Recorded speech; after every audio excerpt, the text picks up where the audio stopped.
this was a question I actually had during a coaching session today. We're going to follow this up with a little bit of VIX conversation. Paul asked, when would you close your VIX calls? Would you buy the VIX at the money? No. Okay.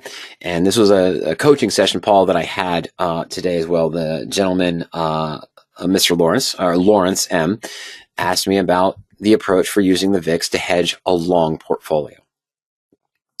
My general approach is when I think the VIX is at a lower level, what I look to do is buy VIX calls that are probably somewhere 40, 50, maybe 60 days out in time. Sometimes 30 or 40, but I'm not doing short term, even though they're cheaper. I get that, but they're not always cheaper. I'm going to explain that in a moment. But I'm probably looking, let's go to August 20. That's not standard expiration. Is August 3rd? No, August 20 is standard expiration. My apologies. I'm going to go August 20. Sorry, Paul. 40 days out in time. Let's just look at the call chain. And typically, what I'm going to do, Paul, is I'm going to buy, it's not there yet. It's high because it's moved back up. I'm going to look at around a 0.4 to 0.3 delta. Usually it's about 0.3. I'm buying a 0.3 delta. So let me extend my chain to all strikes. I'm sorry, it's going to be a lot of strikes, folks.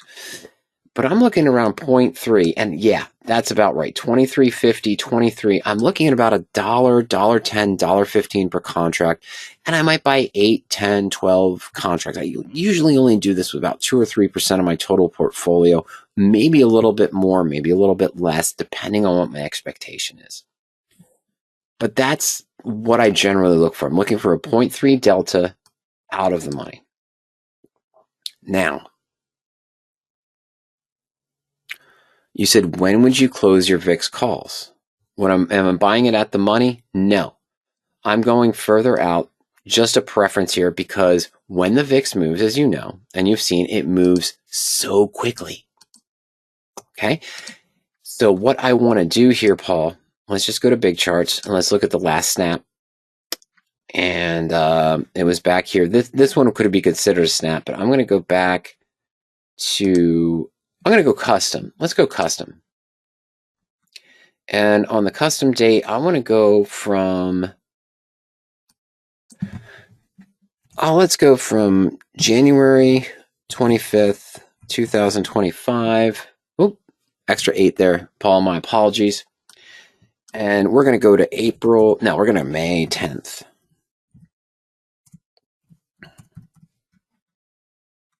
I think that's going to give me the graph that I want. Perfect. Pretty good, Paul. Now, earlier in the year, we did talk about, we wrapped up the end of the year promotion for the blueprint. We talked about what our expectations were, how the market was going to be sort of in question, because we knew, let's be honest, we knew what was going to happen with the new administration coming in. There were going to be new economic policies. There were going to be new enforcements on various things. What he said is what he was going to try to do. So we knew there was going to be volatility. So yeah, I bought VIX calls back in this range around the 15 level. I think it was earlier than that. It might have been earlier January, Paul. I apologize. Now, this one didn't do what I expected it to, but here's what I typically do, Paul. I buy those VIX calls, 0.3 delta, 40, 50, 60 days out in time. When I see the first run up, I usually sell half. So let's say I had 8 calls. Now I have 4. If it continues up, I sell another 2. And then if it continues up, hopefully I sell another 1.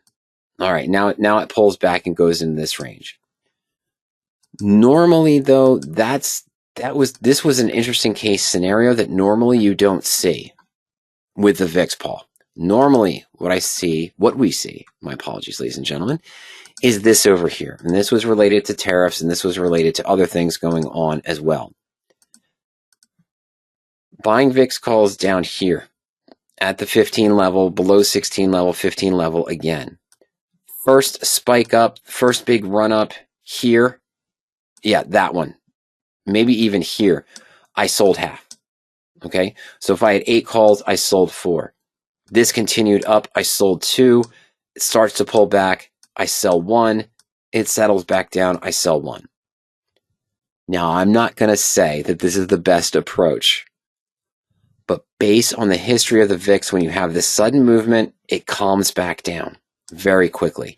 This was more gradual. This is rare that we saw it just creep up, creep up, creep up for about a 2 to 3 week period.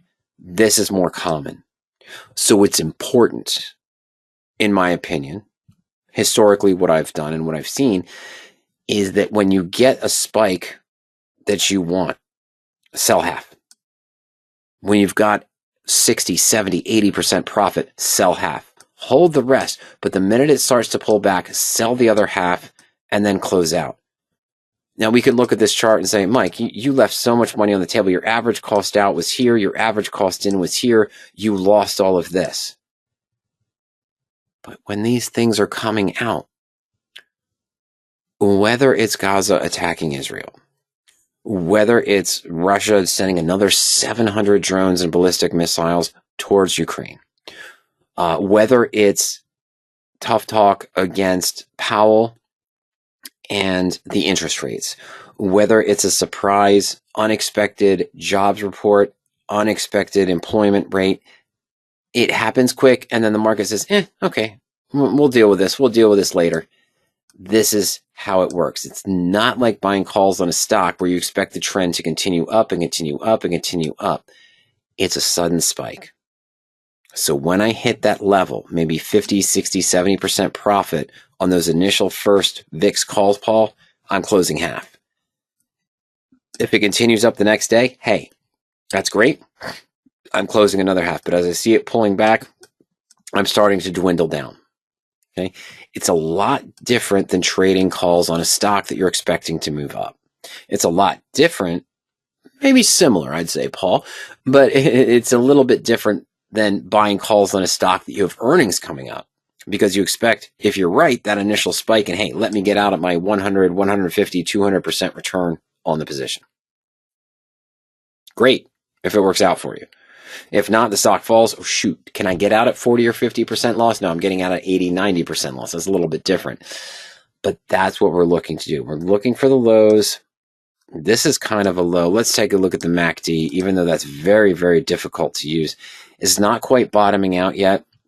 So again, although I'm seeing it at these, this is the old chart. I'm sorry. I am so sorry, folks. Let's go back to 3 months. Forgot we were on the old chart there, Paul. Let's clear that up. There we go. D is level. It's not showing me a breakup one way or the other. We're not really condensing. But again, it's hard to gauge the same technicals that I would use for a stock with using the VIX. Because remember, the VIX pricing is based on the volatility futures that are out in time, what's not actually happening today. Okay. And, in part of the discussion that I had, let's go back to the VIX calls chain. Let's see if I have any. I don't have any examples here because the VIX is pretty high. But he said he saw some. Let's go out to February. All right. And no, it's still good. Still good. Okay. But what I'm trying to look for there is that at times, let's go to July 16th, 5 days away. Let's say 16, and we're at 1640. Okay. There were times, Paul, back in the old days, I'm going to age myself here, 2016, 2017, when we saw the VIX at 9. It was consistently at the 9 level. Sometimes it dropped below 9 and hit 880, 870. Barely went above 920. VIX is at 920. The $8 call, VIX call, 510. Well, at that time it wasn't even 510, but 20 days, 30 days out in time, was not trading an intrinsic value. It was below intrinsic value because the futures for the volatility 2 or 3 months out in time were predicting it was going to go lower into the 7 range. That's kind of a trick with these, is that you might, not now, of course, but you might come across a time where your VIX options don't actually have intrinsic value. And the stock could be at 17 and this 16 strike could be at 80 cents. because it's not based on the underlying security like our standard equity options and index and ETF options. It's based on the futures model that's out in time. Now, we haven't seen that in a while. We're seeing a lot of strong premium here. Of course, everything is above intrinsic value, so we're still looking good there. Extra premium. But again, that's also the cost. You can see the expensive cost. That's why I use the delta of 0.3, 0.4 to 0.3 there, Paul, to buy them, because the ones at the money are so expensive. Yeah, you can have a great spike, but remember, the great spike is happening at that day, but it's based on what the future is. If the future expectation in a day or two changes and the VIX drops, well, you might not have the value that you expected you wanted to on those VIX calls. That's why I just like to use in the money. I'm sorry, out of the money. My apologies, Paul. 0.3, 0.4 delta, somewhere in that range, going about 40 to 50 days, 60 days out in time to give myself time for the VIX to react as I'm expecting. Now that we're seeing the stronger sell mornings, Ernie is the same way. He's using around that same delta of 0.3 that I do.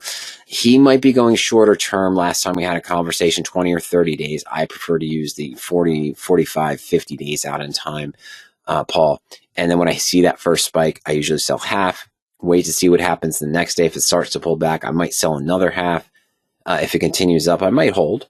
That's true. But that's kind of the case of what I do in those scenarios.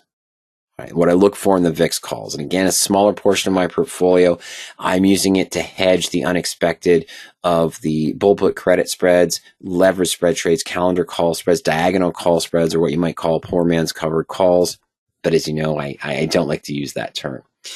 Speaking of which, while we're here, let's take a look. I'm going to go here, Paul, on our YouTube channel into our playlists. I think I have some here. Let's look at the full playlist on discussions on volatility.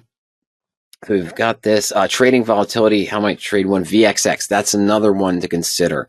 That's the volatility ETF.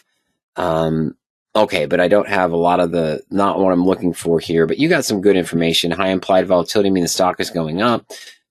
Calculations for criteria on percent IV range, finding overvalued and undervalued options. But on our YouTube channel, let's go back here. Let's use that simple search function, and let's just go for VIX.